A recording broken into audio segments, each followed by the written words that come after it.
Hey, what's up? This is Udolena from Udolena Digital. Welcome to my channel and be sure to subscribe if you like this kind of content.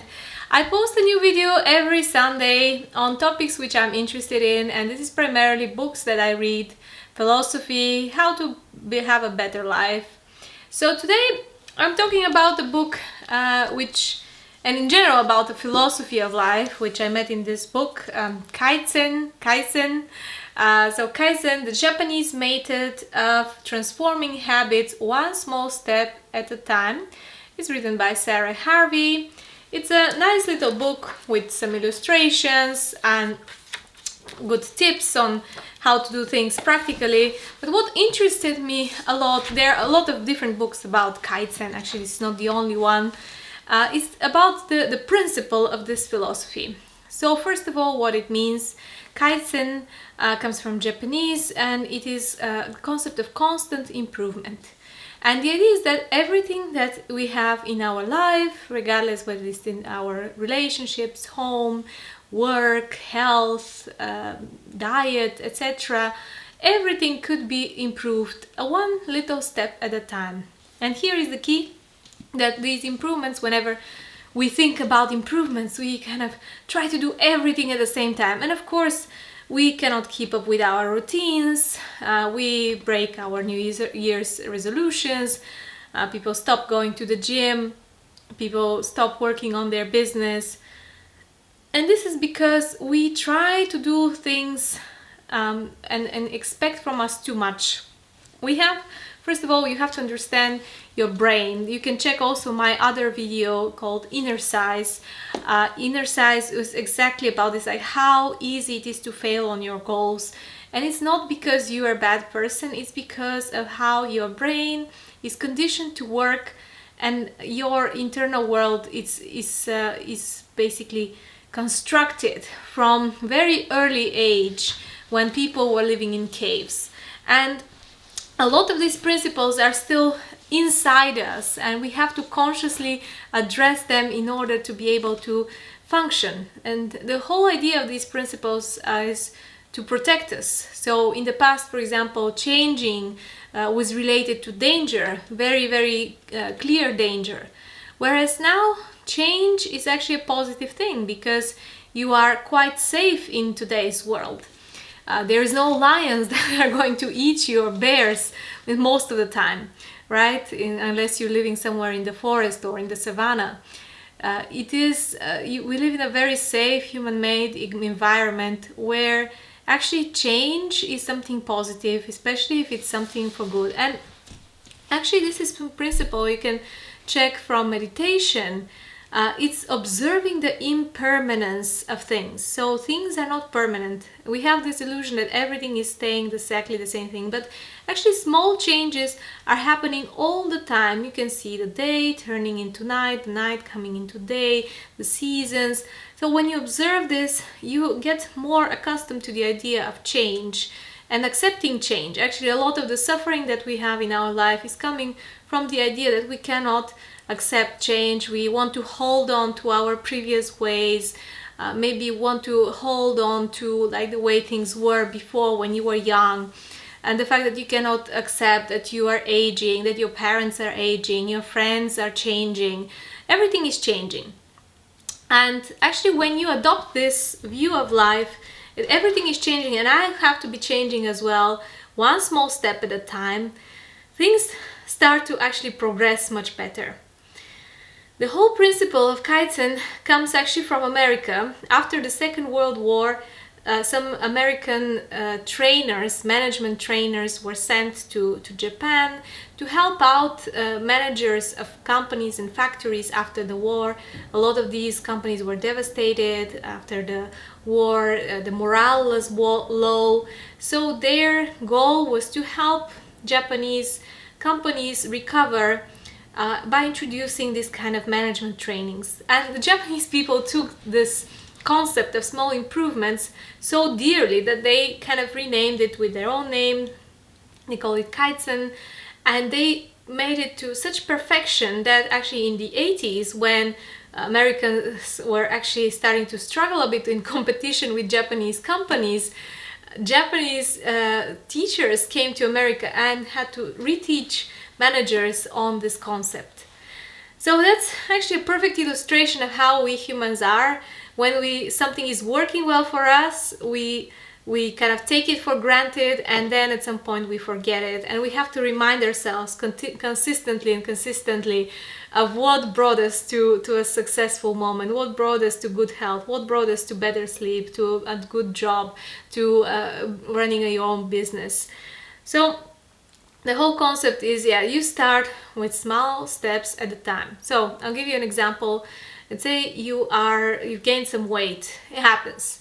And in your head you have all these negative biases that are saying you're never gonna lose this weight, you're gonna stay fat forever, like this is not something you're gonna do, it's not possible.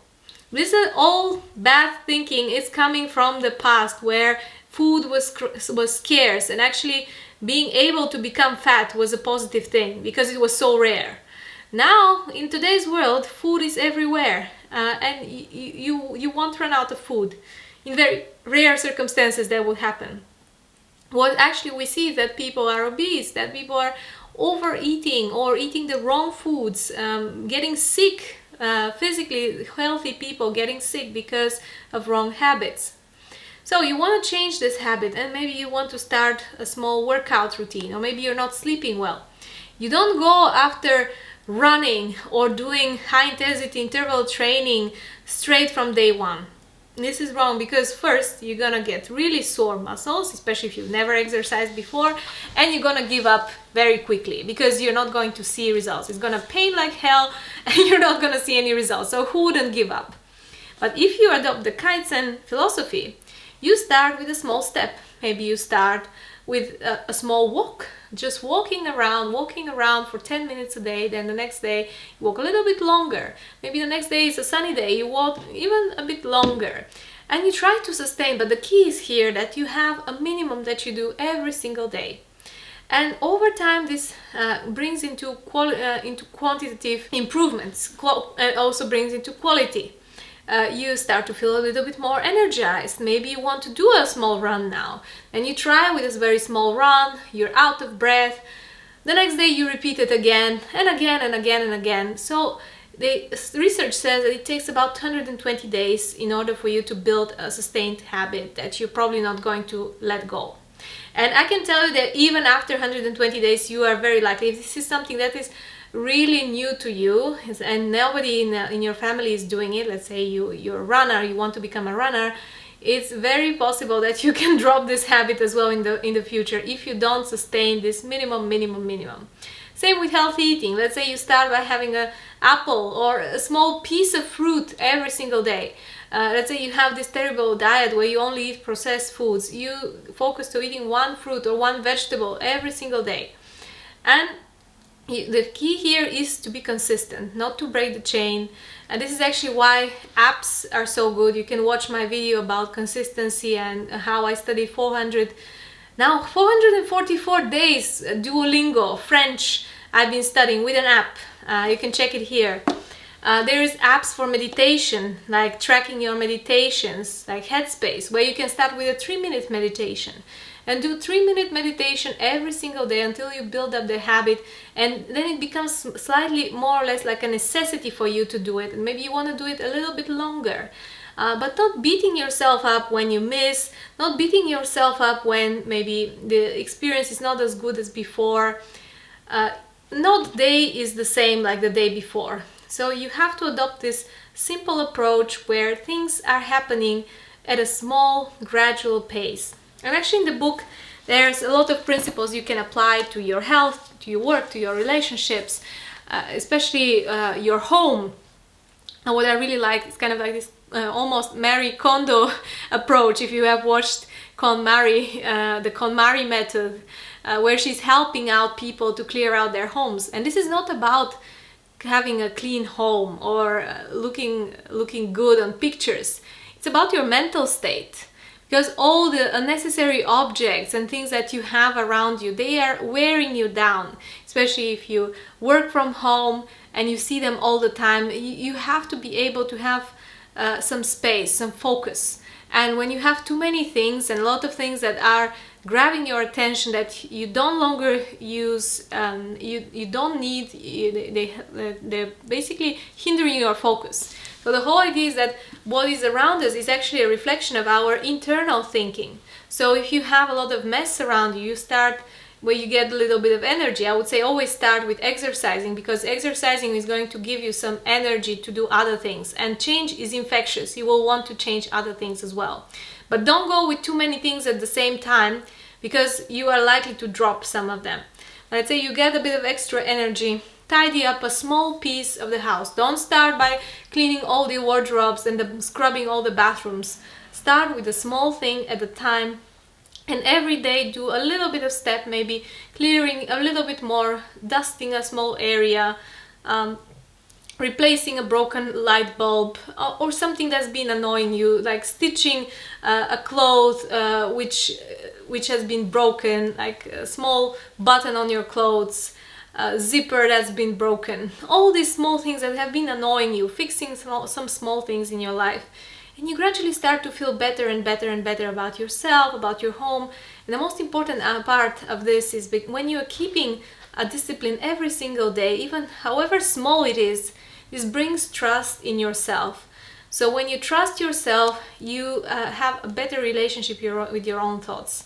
Every time that you say to yourself that you're gonna do something and you don't do it, you have a mental fight inside you. And if this happens all the time, you will completely lose the trust inside yourself.